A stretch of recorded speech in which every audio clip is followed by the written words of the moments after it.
All right, welcome back to this segment of Bayou Time.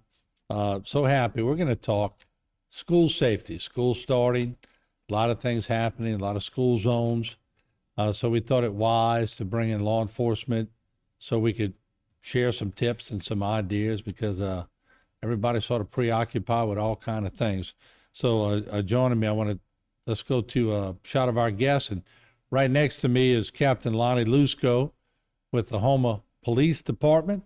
And next to him is Lieutenant Blake Tabor with the Terrebonne Parish Sheriff's Office. He's the public information officer. And just for full disclosure, both of these guys I used to ride with on the beat years ago, and I learned a lot from both of them. They're tremendous at what they do. They do a great job of it, and we appreciate them being here. Captain, I'll start off with you.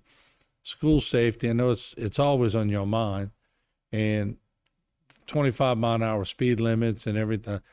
I know my mom lives on the road to Mulberry School, and a lot of people live on these streets that go to the schools, and sometimes people don't always obey those speed limits. So just your thoughts. Well, especially coming from our summer session, school getting started up, ramped up again, it's a good time to remind all our people who are driving in the areas around these schools. We implement a program where we work specifically in the school zones, looking for speeders and cell phone usage too. They're also going to be watching for seat belts. So, take that into consideration in the mornings and afternoons. Just another thing, you got to think about the school buses. We got frequent stops with these school buses. Please respect the mechanical stop arms that open on these buses. We did have incidences where people are not patient and they want to go around a school bus when the arms are open. They will be written. It's very dangerous. Again, the school crosswalks, when you're passing through these school zones, slow down and respect these crosswalks. Let the kids cross.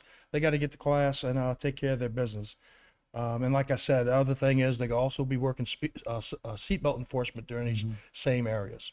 It baffles me that someone would even go around a school bus when the arms are out. But when I rode on the beat with you guys and other things, I saw things that always baffled me. So it's not like, I know some people at home are going, well, why would they even say that people are going to stop when they see the arms out? No, they don't always do, right? Well, with people with cell phones, texting while they're driving, which they shouldn't be, and they're not noticing them arms go out, and that somebody's going to get hurt. And I got to be totally transparent. I have texted before while driving, but I try to catch myself, and I try to always do that where you're sitting there and you're going, man, I do stories on people that are getting bad wrecks while they're doing this. So it is a mindset, right, Blake? You almost got to just keep telling yourself, man, something really bad could happen.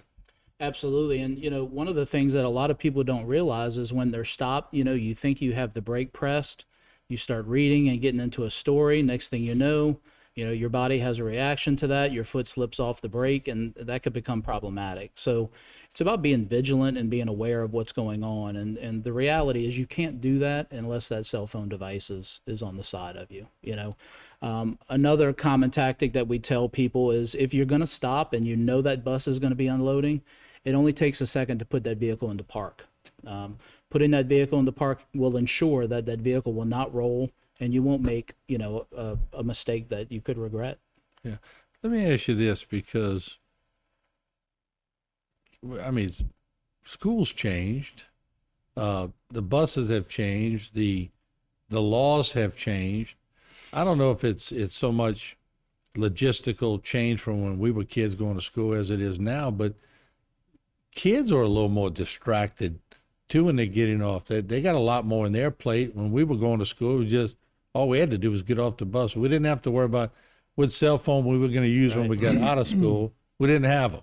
Absolutely. So I think the kids are sort of preoccupied now, which is more reason that people in the cars going through the school zones have to be more aware.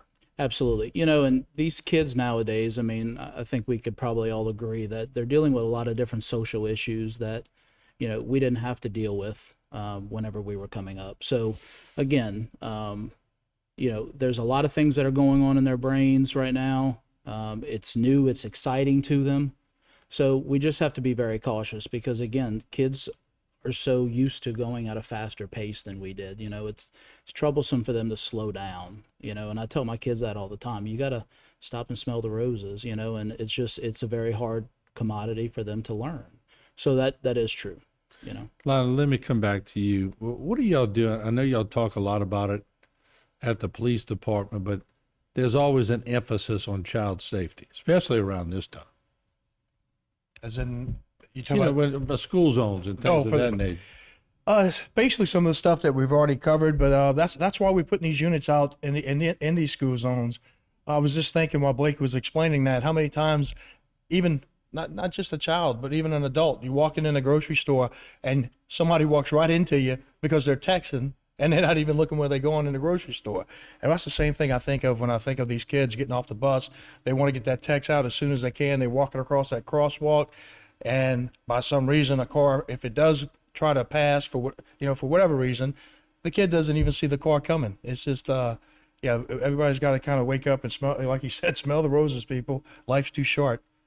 Blake, let me come to you because I remember going through these active shooter drills where our cameras would be in the schools and tell people all the time, and they go, what was it like? I said, when you hear the gunshots going off in the school and it echoes down the hallways, it's eerie enough when you know it's not a real situation, that it's just a mock drill.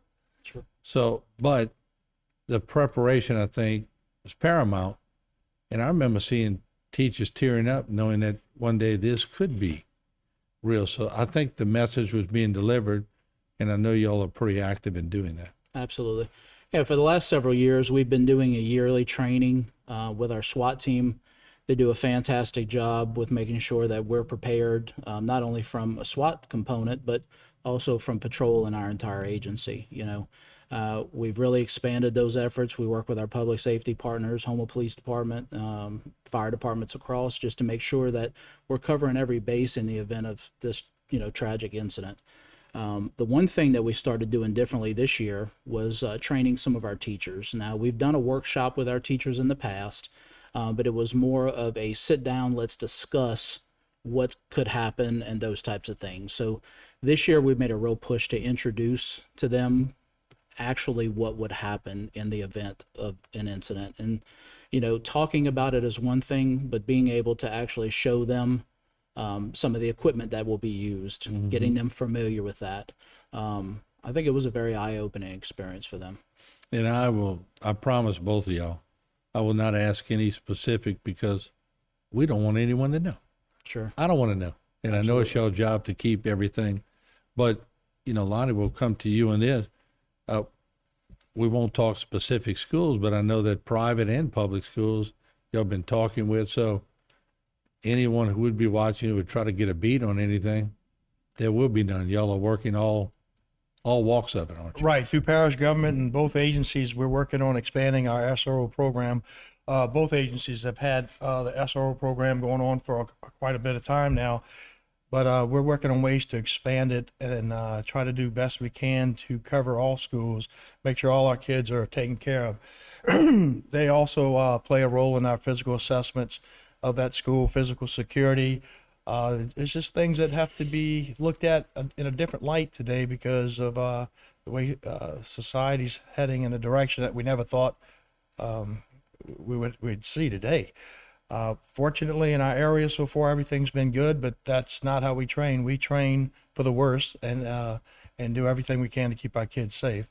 You make some good points there because I remember in our 20s when I was doing this and y'all were doing what y'all doing. We were all young. We never thought we'd be sitting up here on a news desk talking about active school shooters. So, Blake, things change. Absolutely. And we have to morph with the way we think also, don't we? Yeah, and look, we have to change with the times as well, and one of the things that we promote through our DARE program is trying to make sure that the communication between officers and students is progressing, right? The important part of that is we want to have and foster a good relationship between our students and our officers, which, we know because of different social circumstances that have happened, that hasn't always been the case. We've always been recognized as an agency that people and kids alike can come to, and we don't want them to fear us. There's a lot of different climate out there that may try to inhibit that, but that's not here in Terrebonne Parish. And this is what we can control, and that's what we're working for. Yeah, I was telling Congressman Graves a little while ago, he was sitting here, and he's enacted some legislation that actually helps our police and firefighters and all. Isn't it good to know you live in a parish that really love their law enforcement? This ain't all these other kooks out there. Sure. I mean, I'm sure y'all feel that, huh, Lonnie? Oh, definitely. I mean, just parish administration, they're doing a lot just to put this program together. They've been over backwards to try to figure out ways to do it. But I do have to say that Terrebonne's unique when you look at across the country how things are going. We just don't see it here. Not in the destruction of what you see in these other cities and towns. We're fortunate here in Terrebonne Parish, and I think that's through the support that our law enforcement agencies get from our citizens. We really do. I was speaking at an engagement not long ago, and I made sure they understood that, a Leadership Terrebonne. And that's exactly what I told them. It's so much different around here because of the support. It makes the job a lot more enjoyable, but we get the same production from our citizens, I guess I'm trying to say is we don't face these issues that these other communities are having. Yeah, and I do appreciate the chief also, Dana Coleman. I appreciate the sheriff, Tim Saunier, for allowing y'all to come up here and speak freely about these things. The transparency is always appreciated. And as also, thank both of you and thank your whole staffs for what y'all do, because it's not a cliche. You put your lives on the line every day and y'all feel it. I didn't realize it till we used to ride on the beat with y'all, how bad things can get out there. So thank y'all once again for what you do. And as a community, we certainly appreciate it. Well, thanks for Thank you having for us. having us. All right. Once again, Captain Lonnie Lusco and Lieutenant Blake Tabor. And remember, if you're watching this, we're all guilty sometimes, but pick up the cell phones, concentrate on what's in front of you, and slow down in those school zones. We'll take a break. We'll be right back.